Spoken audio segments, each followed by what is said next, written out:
ప్రభునందు నాకు అత్యంత ప్రియమైనటువంటి వాళ్ళారా, మన ప్రభువును రక్షకుడునైనటువంటి యేసుక్రీస్తు వారి యొక్క శుభనామంలో మీ అందరికీ నా హృదయపూర్వకమైన శుభములు, వందనములు తెలియజేస్తున్నాను. ఉదయకాల సమయంలో దేవుని వాక్యాన్ని ధ్యానం చేసుకుందాము. ఈరోజు వాక్య ధ్యానము కొరకు మనం తీసుకున్నటువంటి లేఖన భాగము యోహాను సువార్త 14వ అధ్యాయము 27వ వచనం చదువుకుందాం. శాంతి మీకు అనుగ్రహించి వెళ్ళుచున్నాను, నా శాంతినే మీకు అనుగ్రహించుచున్నాను. లోకమిచ్చినట్టుగా నేను మీకు అనుగ్రహించట్లేదు. మీ హృదయమును కలవరపడనీయకుడి, వెరవనీయకుడి. ఆమెన్. దేవుని నామమునకు మహిమ కలుగును గాక. ఇక్కడ మరి ప్రభు స్వయంగా చెప్తున్నటువంటి మాట, నేను ఆయన పరమునకు ఎత్తబడబోయే సమయానికి వెళ్ళిపోయిన తర్వాత జరిగే సంఘటనల గురించి ప్రభు తెలియజేస్తున్నాడు.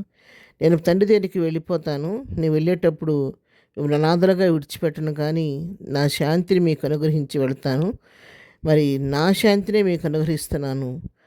నేనిచ్చే శాంతి ఎటువంటిదంటే అది లోకమిచ్చేటువంటి శాంతి కాదు, అది ప్రత్యేకమైనటువంటి శాంతిని మీకు అనుగ్రహించి వెళుతున్నాను. కాబట్టి నేను లోకంలో ఇచ్చినట్టుగా ఇచ్చి మిమ్మల్ని భ్రమపరచట్లేదు, కానీ నా శాంతిని మీకు అనుగ్రహించి వెళుతున్నాను. కాబట్టి మీ హృదయమును మీరు ఎప్పుడు కూడా కలవరపడనియొద్దు, వెరవనివ్వద్దని చెప్పని చెప్తున్నట్టుగా మనం ఇక్కడ చూస్తూ ఉన్నాం.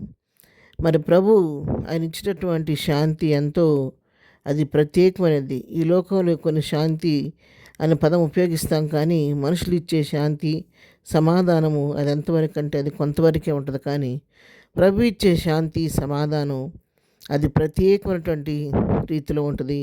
ప్రభు ఇచ్చే శాంతి మన హృదయాలకు ఎంతో ఆదరణను, నెమ్మదిని, సమాధానాన్ని కలుగు చేస్తూ ఉంటుంది.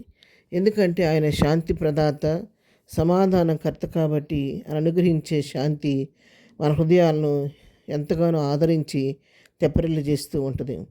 ప్రభు వారి 14వ అధ్యాయం మొదటి వచనంలో కూడా మనం చూసినట్లయితే ఇక్కడ హృదయములను కలవరపడనీయకుడి, దేవుని యందు విశ్వాసం ఉంచున్నారు, నా యందును విశ్వాసం ఉంచుడి.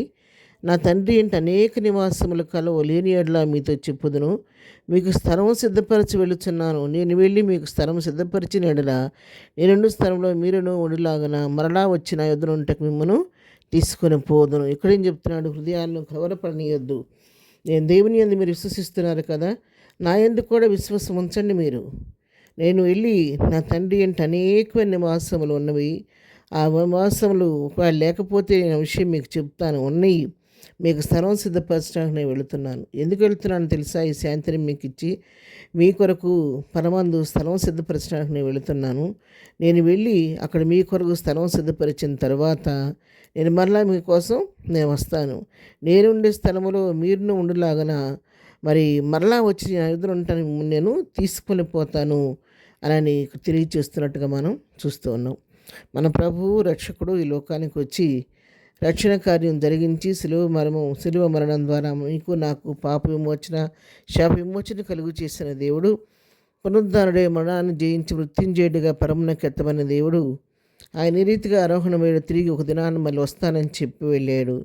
అదే రీతిగా తిరిగి మన యుద్ధకు మళ్ళా రాబోతున్నాడు. ఎందుకు రాబోతున్నాడంటే తనుండే స్థలంలో తన తండ్రితో ఉండటానికి వెళ్ళాడు. కాబట్టి తనుండే స్థలంలో మరి అక్కడ మన కొరకు కూడా నివాసాలు ఉన్నాయి. కాబట్టి అక్కడ మన కొరకు స్థలాన్ని సిద్ధపరిచి నివాసములు ఏర్పాటు చేసిన తర్వాత తన తండ్రితో ఏ స్థానంలో అయితే ఉంటున్నాడో అదే స్థానంలో నన్ను కూర్చొని పెట్టుకోవడానికని అక్కడ స్థలం సిద్ధపరిచిన తర్వాత వచ్చి మనలను తీసుకొని వెళ్తాను అని చెప్పని ఇక్కడ తెలియచేస్తూ ఉన్నాడు. అపోస్తుల కార్యంలో కూడా మరి 1వ అధ్యాయం 11వ వచనం మనం చూస్తే, గలిలయ మనుషులారా, మీరెందుకు నిలిచి ఆకాశం వైపు చూస్తున్నారు? మీ యొద్ద నుండి పరలోకమందు చేర్చుకొనబడిన ఈ యేసే ఏ రీతిగా పరలోకమునకు వెళ్ళి మీరు చూచిత్రో ఆ రీతిగానే ఆయన తిరిగి వచ్చునని వారితో చెప్పిరి. చూసారు, ఇక్కడ కూడా మరి దేవుని వాక్యం ప్రభు తిరిగి వస్తున్న సంగతి తెలియచేస్తూ ఉంది. కాబట్టి దేని గురించి కలవరపడక, వెరవకుండా, భయపడకుండా మన విమోచకుడు మనతో ఉన్నాడని, ఆయన తిరిగి అక్కడ స్థలం సిద్ధపరిచి మన కొరకు రాబోతున్న నిరీక్షణతో, విశ్వాసంతో ప్రభు కొరకు ఎదురు చూస్తే ఒక దినాన ప్రభు వచ్చి నన్ను తీసుకుని తనతో పాటు తన ఉండే స్థలంలో మనం కూడా కూర్చొని పెట్టబోతున్నాడు. కాబట్టి విశ్వాసంతో ఆ యొక్క శుభగడి కొరకు ఓపికతో ఎదురు చూద్దాము.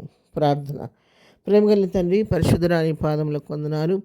హృదయంలో కలవరపడనివ్వకుండా వెరవనివ్వకుండా నిన్ను బట్టి ధైర్యం తెచ్చుకొని శాంతి ప్రదాతమైన నువ్వు మాతో ఉన్నావని చెప్పి నిరీక్షణతో నీ వైపు చూస్తూ సాగిపోయి కృప దయచేయండి. నువ్వు మా కొరకు తిరిగి రాబోతున్న ఎదుర్కొనే సిద్ధపాటు మాకు అందరికీ దయచేయండి.